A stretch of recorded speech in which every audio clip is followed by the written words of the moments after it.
मी कोण आहे तेवढं लावा माझी सोय विश्वनाथा. तेव्हा मी कोण आहे एवढं मला सांगा बस. हा सगळा खेळ मीवर आहे, पण माणसाला वाटते सगळा खेळ तूवर आहे. तूवर नाही, माझ्यावरच आहे. मी कळला पाहिजे. आणि हा मी सगळ्यात घातक आहे. लग्न झाल्यानंतर असं काय होतंय बाबा, पटकन 4-6 महिन्यामध्ये प्रत्येकाच्या घरामध्ये वाद पेटतो. ना तुम्ही आले की सगळं सोडा म्हणला लाव. कसं जमल सगळं सोडायला? काम, क्रोध, लोभ, मोह, मत सगळं सोडा. आणि तुमच्यासाठी आणि तुमच्यासारखं इथून बसाव का आम्ही? लोकांनी म्हणजे जमणार नाही आम्हाला यायला. तुम्ही बसलाव तर बसा, आम्ही वर्षाला एक बार कवा तर दिंडी घेऊन येऊ तुमच्या भेटीला. माऊली म्हणले, अरे असं बोलू नका, तुम्हाला आनंदानं जगायचं आहे ना. मी आनंदाची सूत्र लिहिली. परमरहस्य काय? मानवी जीवनाच्या आनंदाचं रहस्य आहे.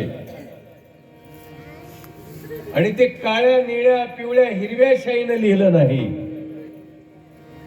मनमत स्वामींनी परमरहस्य शाईनी लिहिलं नाही. शाईनी लिहिलं तर मिटेल, फुटेल. माऊलींनी म्हणलं मी शाईला लिहिलं नाही बरं. प्रेम रसे अक्षर घोळून. प्रत्येक अक्षर घोळलाव मी, घोळलाव. घोळतात माहिती, लई घोळ आले काहीतरी घोळाय बघा बोलते. घोळून प्रेम रसा गोड आहे. पण तुम्ही कळायला पाहिजे. माऊलींनी म्हणजे सगळं सोडा म्हणणार नाही रे बाबा. ठीक आहे, दुकान करावं लागतंय, लोभ ठेवावा लागेल, 2 पैशाचं ठेवू बाबा, हरकत नाही. व्यवहार आहे, संसार आहे, काम ठेवावा लागेल, ठीक आहे ठेवू बाबा.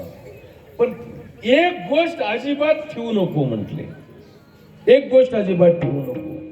एकला अहंकार त्यागिता सर्वी त्यागिले होय तत्वदा.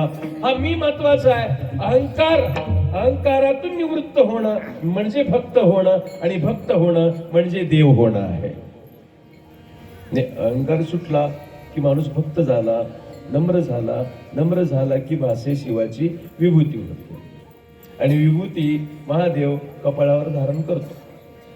म्हणजे जो नम्र होतो त्याला महादेव डोक्यावर घेतो, आणि जो नम्री होतो त्याला पायाखाली घेतल्याशिवाय राहत नाही. शिवाय